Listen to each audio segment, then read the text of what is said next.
हाँ तो जी प्यारे बच्चों, आप लोग कैसे हैं? उम्मीद करता हूँ कि आप लोग बहुत ही मस्त होंगे, मगन होंगे और अपने बोर्ड एग्ज़ाम की तैयारी पे लगे होंगे ज़ोरों शोरों से। तो चलिए आज का जो चैप्टर लेकर के आप लोग के लिए लाए हैं वो है चैप्टर 11 मैथ का, और ये पार्ट 3 है। इस चैप्टर का ये तीसरा पार्ट है। इससे पहले जिन्होंने 2 पार्ट इनका नहीं देखा, पहला पार्ट इंट्रोडक्शन का है, दूसरा पार्ट में क्वेश्चन नंबर 3 तक बताया गया है, और इस पार्ट में हम लोग जो है क्वेश्चन नंबर 3 से आगे करेंगे, यानी क्वेश्चन नंबर 4 से करने वाले। तो आइए शुरू करते हैं आज के क्लास को। क्वेश्चन नंबर 4 ये है। क्वेश्चन नंबर 4 ध्यान से समझिएगा। क्वेश्चन नंबर 4 में क्या कहा गया है? 10 सेंटीमीटर त्रिज्या वाले एक वृत्त की कोई जीवा केंद्र पर समकोण अंतरित करती है। ध्यान से समझिएगा कि 10 सेंटीमीटर त्रिज्या की कोई वृत्त है जिसकी एक जीवा जो है, जीवा किसको कहते हैं आप लोगों को पता होगा कि एक वृत्त में दोनों ओर की परिधि को मिलाने वाली रेखा को जीवा कहते हैं। ये जीवा जो है इस केंद्र पर समकोण अंतरित कर रही है, मतलब यहाँ पे 90 डिग्री का कोण केंद्र पर बना रही है।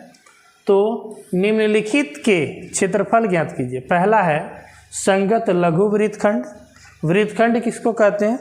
आप देख पा रहे हैं यहाँ पे पिक्चर में कि ये जिसको मैंने कलर किया है ना, लाइन लाइन से, ये होता है वृत्तखंड। तो इसी का क्षेत्रफल निकालना। और वो भी किसका? तो लघु। लघु मतलब छोटा वाला का। इससे ऊपर जो देख रहे हैं जो पूरा ब्लैंक है ये दीर्घ वृत्तखंड कहलाएगा, और हमें नीचे वाले का निकालना है, मतलब लघु वृत्तखंड का निकालना है, और साथ ही दीर्घ त्रिज्यखंड का निकालना है। त्रिज्यखंड क्या होता है? त्रिज्या से हुए खंड को त्रिज्यखंड कहते हैं। आप देख पा रहे हैं ये जो 2 त्रिज्या है, ठीक है, ये वृत्त को जो खंड कर दिया है, किस तरह बांट दिया है? वृत्त को इस तरह से ये बांट दिया है, ये कहलाता है त्रिज्यखंड। और ये छोटा है तो इसको लघु कहते हैं, और इसके अलावे जो बच जाते हैं इसको दीर्घ कहते हैं। यानी ये हो गया आपका दीर्घ त्रिज्यखंड, और ये नीचे वाला हो गया आपका लघु त्रिज्यखंड। ठीक है जी। तो आइए हम लोग क्वेश्चन नंबर 4 को बनाते हैं। चलिए क्या दिया गया है कि 10 सेंटीमीटर त्रिज्या वाला एक वृत्त। चलिए एक वृत्त हमने ड्रॉ कर लिया है। यह कितने सेंटीमीटर त्रिज्या का है? तो ये 10 सेंटीमीटर त्रिज्या का है। इसकी त्रिज्या दे दी गई है 10 सेंटीमीटर। ठीक है, ये त्रिज्या 10 सेंटीमीटर दी गई है, और ये केंद्र पर कितना डिग्री? समकोण। समकोण मतलब 90 डिग्री। ठीक है जी, ये केंद्र पर 90 डिग्री का कोण अंतरित करती है। तो फर्स्ट संगत लघु वृत्तखंड, यानी ये नीचे वाला वृत्तखंड का क्षेत्रफल निकालना है। तो इसका क्षेत्रफल कैसे ज्ञात करते हैं?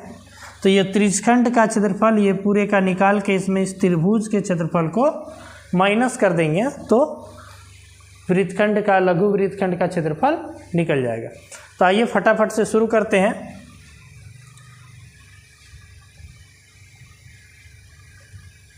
दिया है आर का वैल्यू दे दिया है, और थीटा का भी मान दे दिया गया है। ठीक है जी, थीटा का भी वैल्यू दे दिया गया है, आर का भी वैल्यू दे दिया गया है। अब हम लोग लिखेंगे संगत लघु वृत्तखंड का क्षेत्रफल।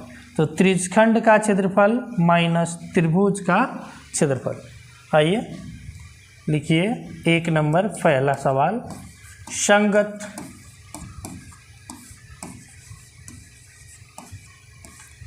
लघु वृत्तखंड का क्षेत्रफल।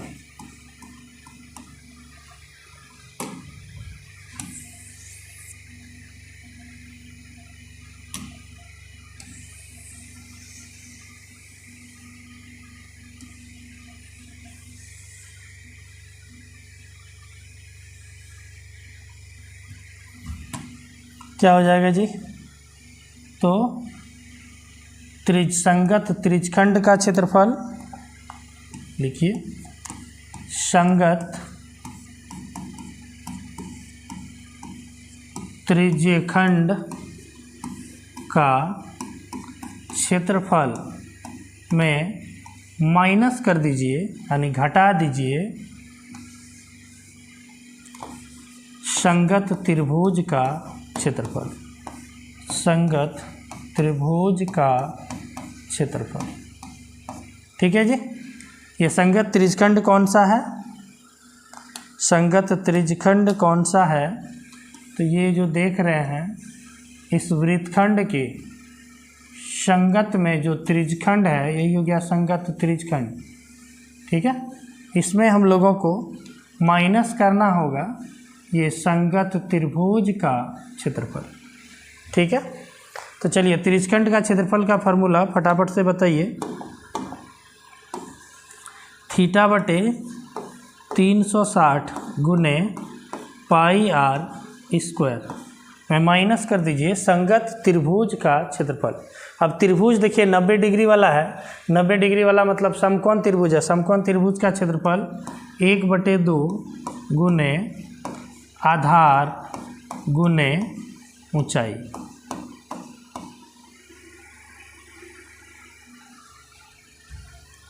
मान रखिए थीटा का वैल्यू है 90, 90/360 गुने पाई का मान।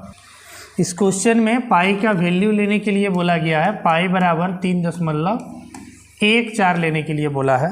तो हम लोग पाई का मान 22/7 नहीं बल्कि 3.14 लेंगे गुने आर का वैल्यू है 10, तो 10 गुने 10 माइनस 1/2 गुने, देखिए ये 90 डिग्री है तो सामने वाला कर्ण हो गया, तो आधार और ऊंचाई यही हो गया, तो आधार 10 गुने 10 कटा दीजिए 1 0 1 0, 9 से 9 चौके 36, 2 से 2 दूनी 4 या 2 पचे 10, फिर 2 से 2 पचे 10 कट गया। अब यहाँ भी कटा दीजिए 2 से 2 पचे 10।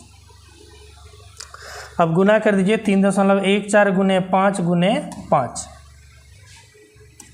गुना हो जाएगा 3.14 गुने 5 गुने 5, इसमें घट जाएगा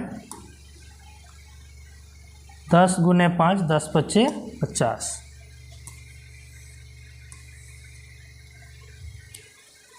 तो आइए जी गुना कीजिए, 25 25 से गुना कीजिए, 25 चौका 100, हाथ में 10, 25 से कम 25 और 10 35 की 5, हाथ में 3, 25 तिया 75 और 3 78, 2 अंक के बाद दशमलव माइनस 50।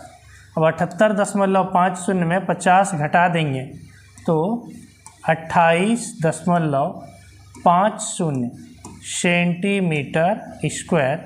ये हो गया आपका 1 नंबर का आंसर। 1 नंबर में संगत लघु वृत्तखंड का, यानी इस वृत्तखंड का क्षेत्रफल निकालना है लघु का, तो इसका क्षेत्रफल हम लोगों ने ज्ञात कर लिया। त्रिज्यखंड के क्षेत्रफल में त्रिभुज का क्षेत्रफल को माइनस कर दिए तो हमें प्राप्त हो गया 28.50 सेंटीमीटर स्क्वायर। अब जो दूसरा है क्वेश्चन नंबर 2 में इसी का संगत दीर्घ त्रिज्यखंड का क्षेत्रफल, ध्यान दीजिएगा, इस दीर्घ त्रिज्यखंड का क्षेत्रफल निकालने बोला। अब दीर्घ त्रिज्यखंड कौन सा है? तो ये लघु त्रिज्यखंड को छोड़ करके जो बाकी जो बच गया ये सारा दीर्घ त्रिज्यखंड कहलाएगा। तो दीर्घ त्रिज्यखंड का क्षेत्रफल, तो इसका बाहर वाला का थीटा का आवश्यकता पड़ेगा। ठीक है, तो यहाँ का थीटा 90 डिग्री है, तो दीर्घ त्रिज्यखंड के लिए थीटा कितना हो जाएगा? आपको पता है कि ये पूरा जब एक बार गोल घूमता है तो 360 डिग्री, और यहाँ पे 90 डिग्री ये अंदर वाला मालूम है, तो बाहर वाला ज्ञात करने के लिए 360 में इस 90 को घटा देंगे यानी 270 डिग्री। तो दीर्घ त्रिज्यखंड का क्षेत्रफल ज्ञात करने के लिए थीटा का मान कितना हो जाएगा जी? थीटा बराबर 270 डिग्री हमें रखना होगा। तो आइए मान रख दीजिए, थीटा का वैल्यू 270/360 गुने पाई का वैल्यू 3.14 गुने आर का वैल्यू 10 गुने 10, स्क्वायर है तो 2 बार गुना करेंगे। तो आइए अब हम लोग कटा दीजिए, 1 0 1 0, यहाँ पर 9 से 9 तिया 27, 9 चौके 36, फिर कटा दीजिए। अब इसको 2 से कटेगा, 2 दूनी 4, 2 पंचे 10, फिर 2 से 2 पंचे 10। अब गुना कर दीजिए, 25 गुने 3.14, तो 25 और 3.14 को तो यहाँ पे हम लोगों ने गुना किया ही था, 78.50। तो 78.50 को अब 3 से गुना कर दीजिए, तो 0, 3 5 15, 3 8 24 और 1 25, 3 7 21 और 2 23, 2 अंक के बाद दशमलव, तो गया 235.50 सेंटीमीटर स्क्वायर। ये हो गया आपका 2 नंबर का फाइनल आंसर। ये क्वेश्चन नंबर 2, संगत दीर्घ त्रिज्यखंड का क्षेत्रफल, जिसे हम लोगों ने ज्ञात कर लिया। संगत दीर्घ त्रिज्यखंड का क्षेत्रफल ज्ञात करना है, यानी ये लघु त्रिज्यखंड को छोड़ करके ये बाहर का, ये जो देख रहे हैं पूरे का क्षेत्रफल, ठीक है, कितना निकल गया? 235.50 सेंटीमीटर स्क्वायर। तो प्यारे बच्चों, आप लोग को उम्मीद करता हूँ ये समझ में आ गया होगा। तो आगे का क्वेश्चन आप लोग स्क्रीनशॉट ले सकते हैं। आगे का क्वेश्चन चलते हैं क्वेश्चन नंबर 5 पे। क्वेश्चन नंबर 5, क्वेश्चन नंबर 5 क्या है? त्रिज्या 21 सेंटीमीटर वाले वृत्त का एक चाप केंद्र पर 60 डिग्री का कोण अंतरित करती है। ध्यान से समझिएगा, त्रिज्या 21 सेंटीमीटर, इसका त्रिज्या दे दी गई है, ये त्रिज्या 21 सेंटीमीटर है, ठीक है जी।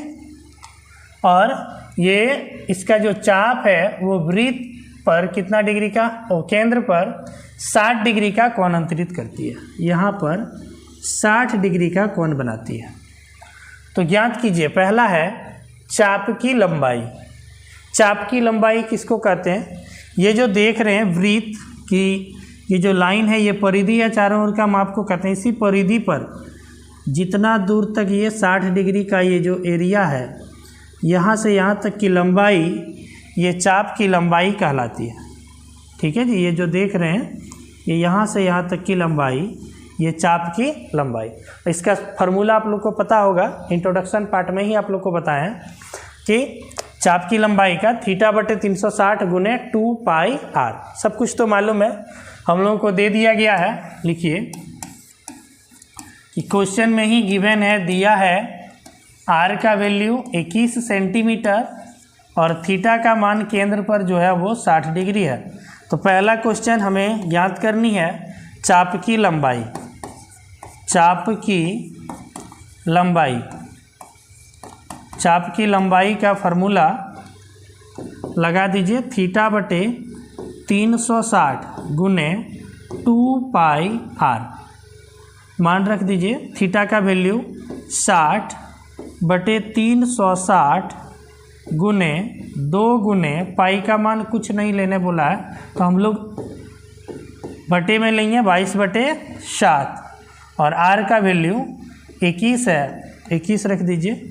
7 से 3 बार में 7 तिया 21, यहाँ 60 से 1 0 1 0, 6 से 6 के 36, 2 से 2 तिया 6, और ये 3 कट गया, यानी कितना ज्ञात हो गया? चाप की लंबाई ऊपर में बच गया केवल 22, तो ये 22 सेंटीमीटर में है, तो सेंटीमीटर, ये हो गया आपके चाप की लंबाई।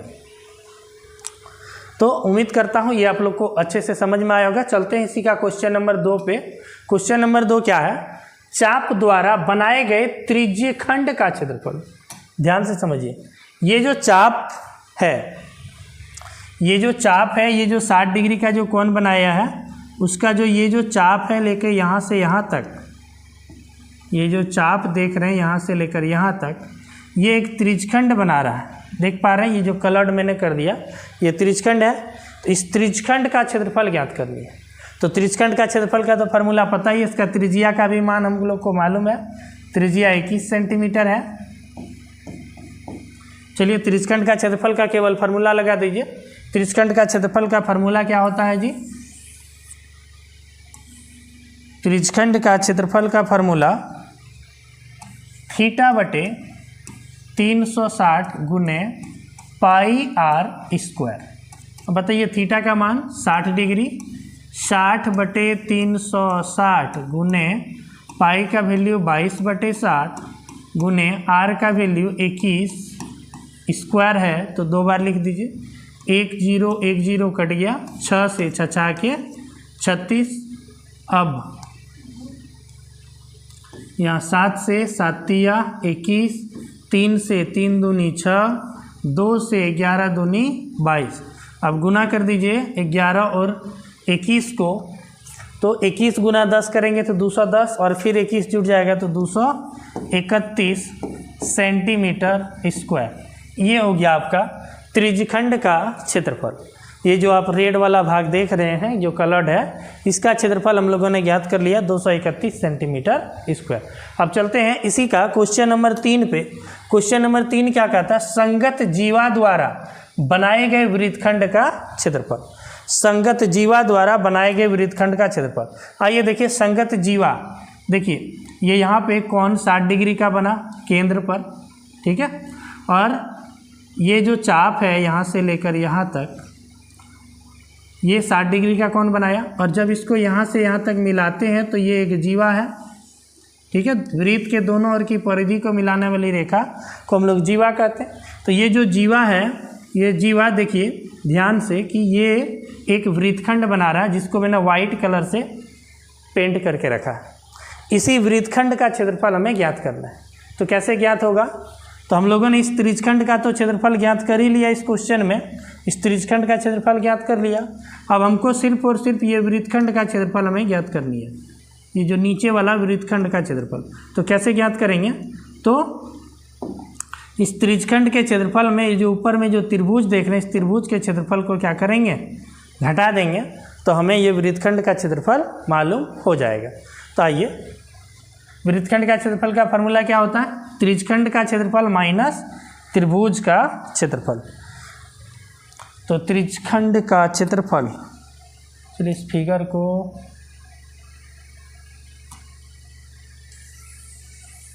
साइड कर लेते हैं, चलिए यहाँ ले लीजिए। क्या होता है वृत्तखंड का क्षेत्रफल? संगत त्रिज्यखंड का क्षेत्रफल,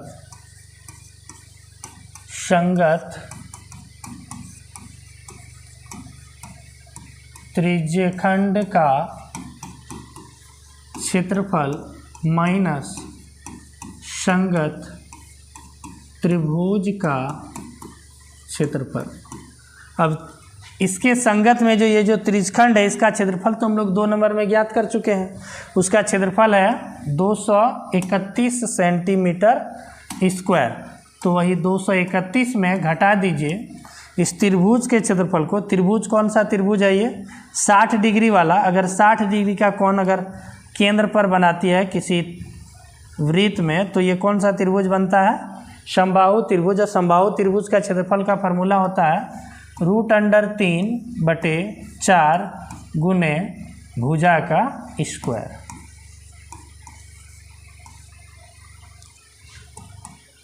दो 231 में माइनस कर दीजिए √3/4 गुने भुजा। भुजा क्या है? इसकी त्रिज्या ही इसकी भुजा है। इसका त्रिज्या है 21 सेंटीमीटर। त्रिज्या है 21 सेंटीमीटर। तो 21 गुने 21, चलिए 231 माइनस 21 और 21 को गुना करेंगे तो 441, और रूट में 3 है तो रूट 3/4 इतना सेंटीमीटर स्क्वायर हमें प्राप्त हो गया, ये नीचे वाले लघु वृत्तखंड का क्षेत्रफल। ठीक है, तो चलते हैं। उम्मीद करता हूँ क्वेश्चन आप लोग को बहुत ही अच्छे से समझ में आ रहा होगा। आगे क्वेश्चन पे चलते हैं। Question number 6। क्वेश्चन नंबर 6 क्या है? 15 सेंटीमीटर त्रिज्या वाले एक वृत्त की कोई जीवा केंद्र पर 60 डिग्री का कोण बना रही है। ठीक है, ये 15 सेंटीमीटर त्रिज्या का कोई एक वृत्त है। इसका त्रिज्या हम लोगों को दे दिया गया है, इसका त्रिज्या है 15 सेंटीमीटर। अब इसकी जो ये जीवा है ये केंद्र पर 60 डिग्री का कोण बना रही है। तो हमें ज्ञात करना है संगत लघु और दीर्घ वृत्तखंड का क्षेत्रफल। लघु वृत्तखंड कौन सा हो गया? तो लघु वृत्तखंड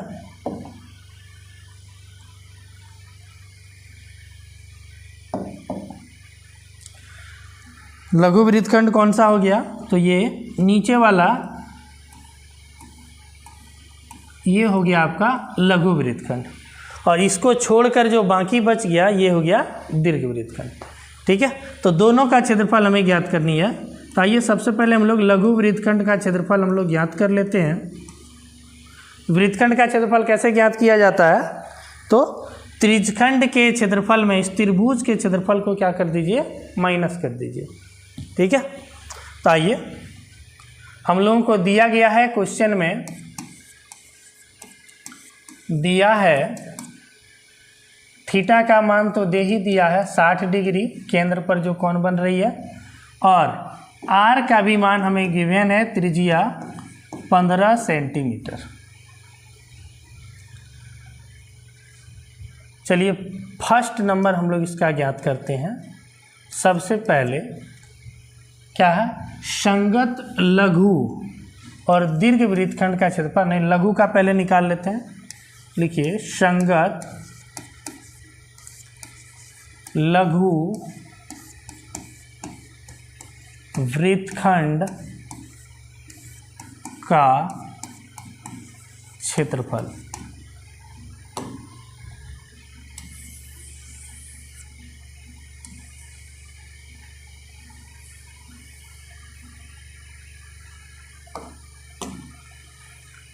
क्या हो जाएगा? संगत त्रिज्यखंड का क्षेत्रफल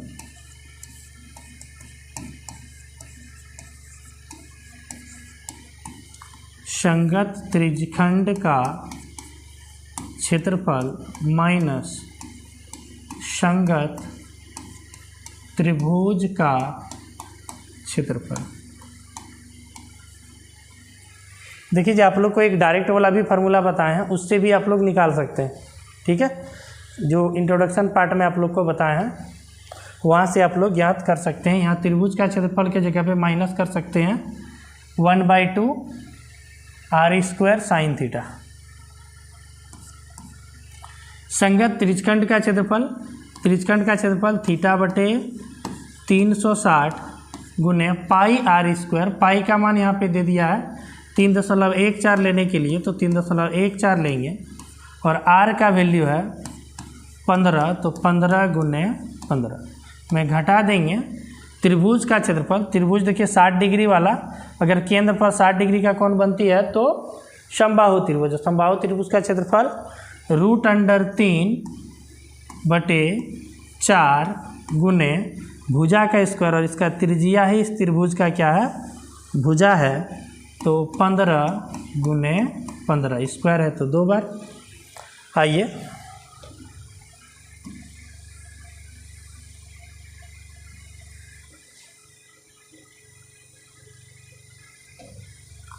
अब इसको सॉल्व करते हैं। थीटा का थीटा की जगह पे 60 डिग्री मान रखना है। थीटा का मान 60 डिग्री।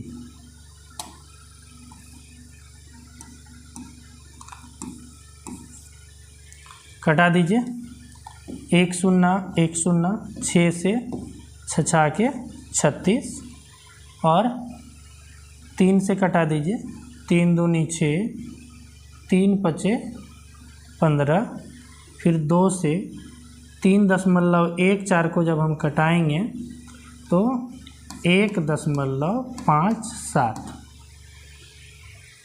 यहाँ कटने वाला है क्या? नहीं। √3 के जगह पे 1.73 मान रखने बोला है, तो हम लोग मान रख देंगे। यहाँ पे हो गया 1.57 गुने 5 गुने 15, माइनस करना है। √3 का जगह पे 1.73 बटे 4 गुने 15 गुने 15।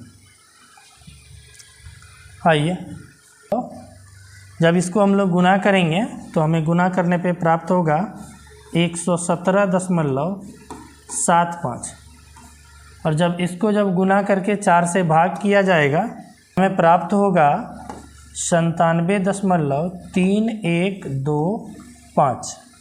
ठीक है, और जब इस दोनों को जब माइनस करेंगे तो हमें प्राप्त हो जाएगा 20.4375 इतना सेंटीमीटर स्क्वायर।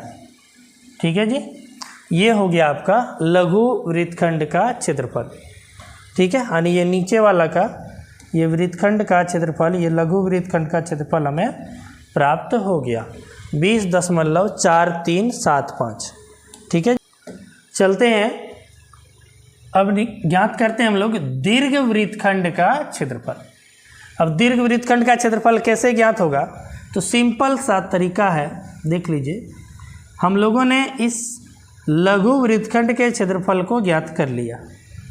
ठीक है, अब इसमें पूरा वृत्त का क्षेत्रफल ज्ञात करके इस लघु वृत्तखंड के क्षेत्रफल को घटा देंगे तो ऊपर वाले जो ये दीर्घ वृत्तखंड है इसका क्षेत्रफल हमें प्राप्त हो जाएगा। उम्मीद करता हूँ आप लोग समझ रहे हैं। तो आइए हम लोग वृत्त का क्षेत्रफल ज्ञात कर लेंगे और उसमें इस लघु वृत्तखंड के क्षेत्रफल को घटा देंगे।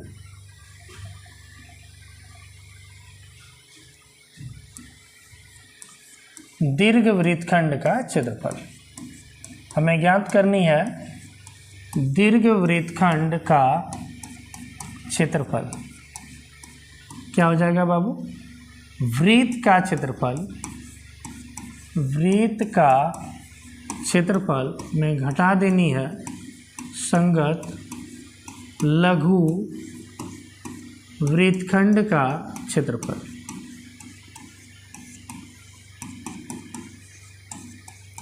वृत्त का क्षेत्रफल का फार्मूला पता ही होगा आप लोगों को, पाई आर स्क्वायर में घटा देनी है संगत लघु वृत्तखंड का क्षेत्रफल।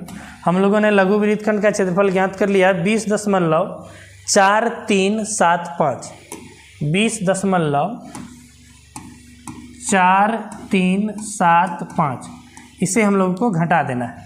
पाई आर स्क्वायर का मान ज्ञात कर लीजिए। पाई का मान 3.14 गुने आर का मान, त्रिज्या का मान है 15 सेंटीमीटर, तो 15 गुने 15 माइनस 20.4375। आइए, जब हम लोग 15 और 3.14 को जब हम गुना करेंगे, गुना करने पे हमें प्राप्त होगा 706.5 और इसमें घटा देंगे 20.4375। तो ये घटा देने पे हमें प्राप्त होगा 686.0625 इतना सेंटीमीटर स्क्वायर। ये हो गया आपका दीर्घ वृत्तखंड का क्षेत्रफल। यानी ये वृत्त है, हम लोगों ने लघु वृत्तखंड का निकाला। अब दीर्घ का कैसे निकाला? तो ये पूरा वृत्त का क्षेत्रफल में इस लघु वृत्तखंड के क्षेत्रफल को माइनस कर दिया। ठीक है, चलिए चलते हैं क्वेश्चन नंबर 7 पे। क्वेश्चन नंबर 7 क्या है? त्रिज्या 12 सेंटीमीटर वाले एक वृत्त की कोई जीवा केंद्र पर 120 डिग्री का कोण अंतरित करती है। ध्यान से समझिएगा, ये थोड़ा डिफ़िकल्ट सवाल है आप लोग के बुक का, तो आप लोग बड़ा ही अटेंटिव होकर के ध्यान से इसको समझिए, जरूर समझ में आ जाएगी। त्रिज्या 12 सेंटीमीटर इस वृत्त का त्रिज्या दे दिया गया है 12 सेंटीमीटर। इसकी कोई जीवा जो है ये केंद्र पर 120 डिग्री का कोण बनाती है। यहाँ पर जो कोण बनाया गया है ये 120 डिग्री का कोण बनाती है। ठीक है, तो हमें ज्ञात करना है संगत वृत्तखंड का क्षेत्रफल, यानी ये वृत्तखंड जो देख रहे हैं नीचे में, इस वृत्तखंड का क्षेत्रफल हमें ज्ञात करनी है। यानी ये वाला जो संगत वृत्तखंड है इस जीवा के साथ में जो ये वृत्तखंड है इसका क्षेत्रफल हमें ज्ञात करनी है। तो आइए हम लोग कैसे ज्ञात करते हैं। तो सबसे पहले सिंपल है कि हम लोग कैसे ज्ञात करेंगे, इस त्रिज्यखंड का क्षेत्रफल में इस त्रिभुज के क्षेत्रफल को माइनस कर देंगे। त्रिज्यखंड का क्षेत्रफल तो बड़ा ही आसानी से निकल जाए क्योंकि आर का भी मान मालूम है और थीटा का भी मान 120 डिग्री दिया हुआ है। लेकिन ये जब त्रिभुज का जब हम क्षेत्रफल ज्ञात करेंगे तो थीटा हो जाता है 120 डिग्री। जब हम त्रिभुज का क्षेत्रफल जब हम ज्ञात करते हैं तो एक भुजा है 12 सेंटीमीटर, दूसरा भी 12 सेंटीमीटर, लेकिन यहाँ का थीटा 120 डिग्री हो रहा है। अब इसमें 120 डिग्री वाला थीटा के लिए कोई फार्मूला नहीं है त्रिभुज का क्षेत्रफल में। हमें 1/2 गुना आधार गुना ऊंचाई से हमें ज्ञात करनी होगी। तो 1/2 आधार भी हमको मालूम नहीं है, ना ही हमें ऊंचाई मालूम है। ठीक है, अगर आप फार्मूला लगाते हैं इसका 1/2 आर स्क्वायर साइन थीटा, तो साइन थीटा का मान 120 डिग्री, और आप लोग के बुक में आप लोगों के लिए थीटा 90 डिग्री तक ही हम लोग को पता है मान, तो इसीलिए इस फार्मूला का भी हम लोग इस्तेमाल नहीं कर पाएंगे। तो आइए चलते हैं, सबसे पहले इसका क्या करते हैं। तो इस त्रिभुज में हम लोग सबसे फर्स्ट में एक रचना करेंगे। ठीक है जी, इस त्रिभुज में हमें एक रचना करनी होगी। नाम कुछ दे देते हैं त्रिभुज का OAB, या फिर नाम दे दीजिए O, यहाँ का नाम A, यहाँ का नाम B। ठीक है, और जो ये जो लंब हमने डाला इस लंब का नाम दे दीजिए यहाँ पे C दे दीजिए। ठीक है, यहाँ पर आपको एक रचना करनी होगी जो कि यहाँ पर लंब होगा, इसका नाम दे दीजिए C। चलिए, अब आपको पता होगा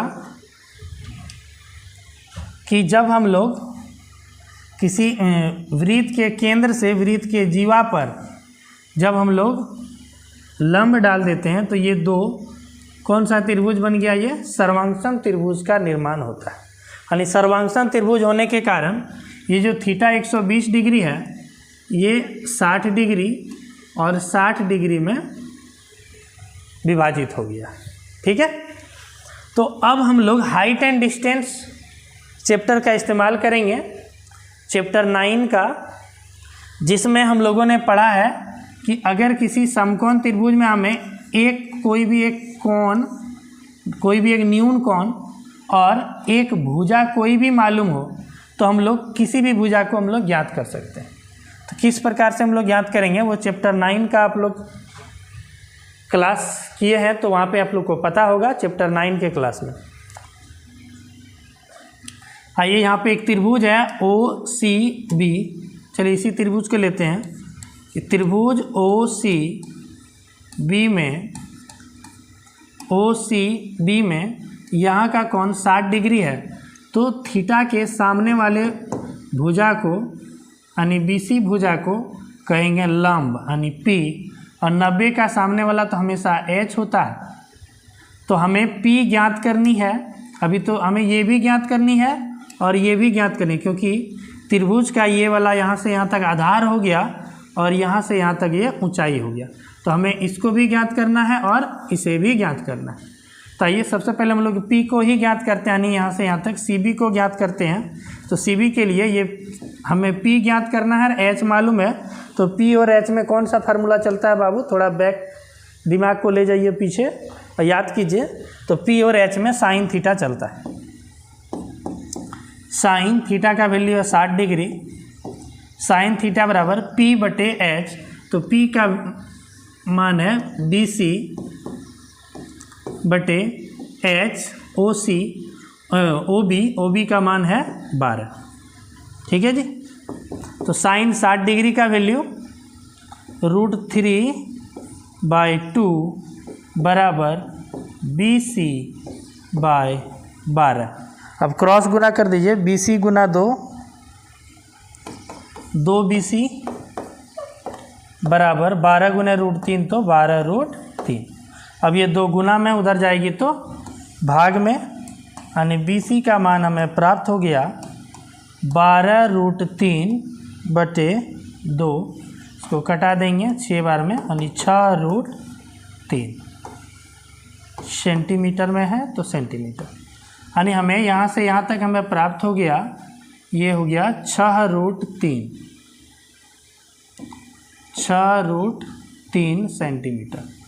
अब देखिए ध्यान से अगर देखेंगे तो ये त्रिभुज और ये त्रिभुज बराबर है, सर्वांगसम है।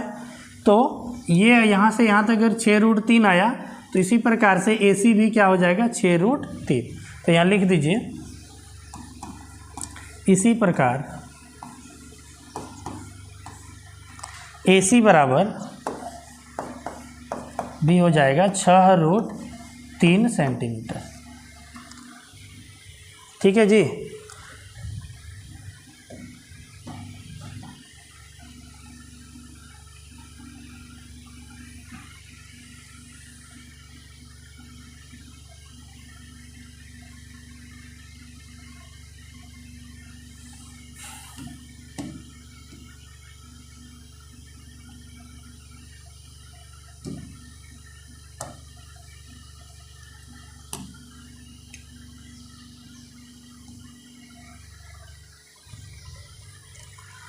यानी हमें AC भी मालूम हो गया और BC भी मालूम हो गया।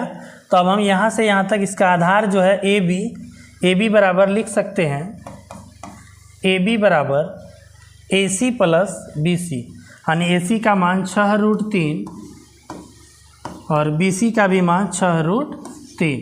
6√3 हो गया 12√3 सेंटीमीटर। यानी हमें नीचे का ये आधार, त्रिभुज का आधार हमें मालूम हो गया 12√3 सेंटीमीटर। यानी पूरा AB यहाँ से लेकर यहाँ तक हमें प्राप्त हो गया कितना, 12√3 सेंटीमीटर। अब केवल ये ऊंचाई हमें ज्ञात करनी है। ठीक है जी। तो ऊंचाई को ज्ञात करने के लिए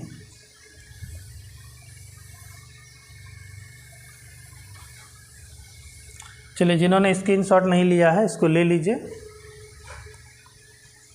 अब फिर से इसी त्रिभुज में ले लेते हैं। लिखिए, पुनः त्रिभुज OCB में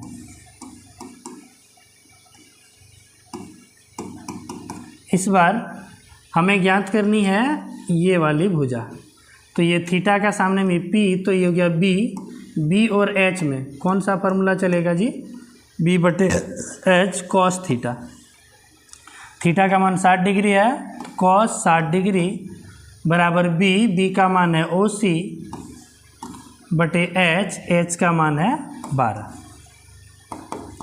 cos 60 डिग्री का वैल्यू 1/2 बराबर OC/12। अब डायरेक्ट भी यहाँ 2 से 12 नीचे नीचे कटा सकते हैं अगर बीच में बराबर का चिन्ह है तो चलिए क्रॉस ही गुना कर दीजिए। OC गुना 2 तो गया 2 OC बराबर 12 एकम 12, इसीलिए OC बराबर 12/2, यानी जब इसको कटा देंगे तो मान हो गया 6 सेंटीमीटर। ठीक है जी। ये OC का भी मान हमें प्राप्त हो गया। ये यहाँ से यहाँ तक जो ऊंचाई है इसका, ये है 6 सेंटीमीटर। अब हम लोग आसानी से इस वृत्तखंड का क्षेत्रफल को ज्ञात कर सकते हैं। तो आइए,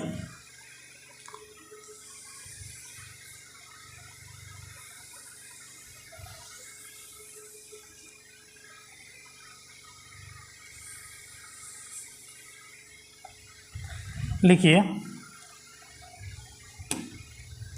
वृत्तखंड का क्षेत्रफल संगत वृत्तखंड का क्षेत्रफल, संगत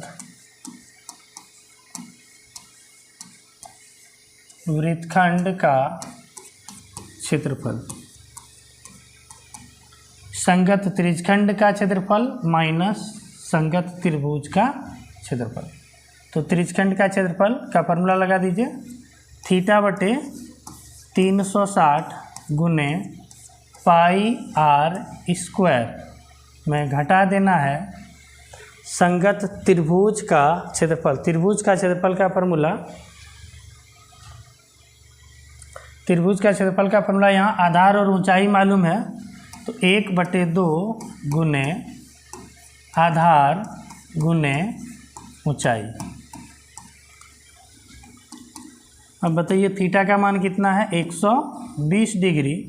त्रिज्यखंड के लिए थीटा, ये त्रिज्यखंड के लिए पूरा थीटा है ना, तो इसलिए इसका थीटा का मान लेंगे 120 डिग्री बटे 360 गुने पाई का वैल्यू 3.14 लेने बोला है, गुने आर का स्क्वायर, आर का वैल्यू है 12, तो 12 गुने 12 में माइनस कर देना है 1/2 गुने आधार, आधार का वैल्यू 12√3 और ऊंचाई, ये वाली ऊंचाई हो गया जो लंबवत है 6। आइए अब हम लोग कटा देते हैं, 1 0 1 0, 12 से 12 तिया 36, 3 से 3 चौके 12, अब इसको भी कटा दीजिए, 2 से 2 छक्के 12, यहाँ गुना करेंगे 3.14 को 12 चौके 48 से, चलिए गुना कर दीजिए। तो इसको जब हम लोगों ने गुना किया तो आ गया 150/72 और 2 अंक के बाद दशमलव, तो 150.72 और यहाँ पे गुना हो जाएगा 6 के 36 और √3, √3 का मान रखने बोला है 1.73। तो आइए हम लोग मान रख देंगे, 150.72 में घटा दीजिए 36 गुने 1.73। अब इन दोनों को गुना कीजिए, 36 और 1.73 को,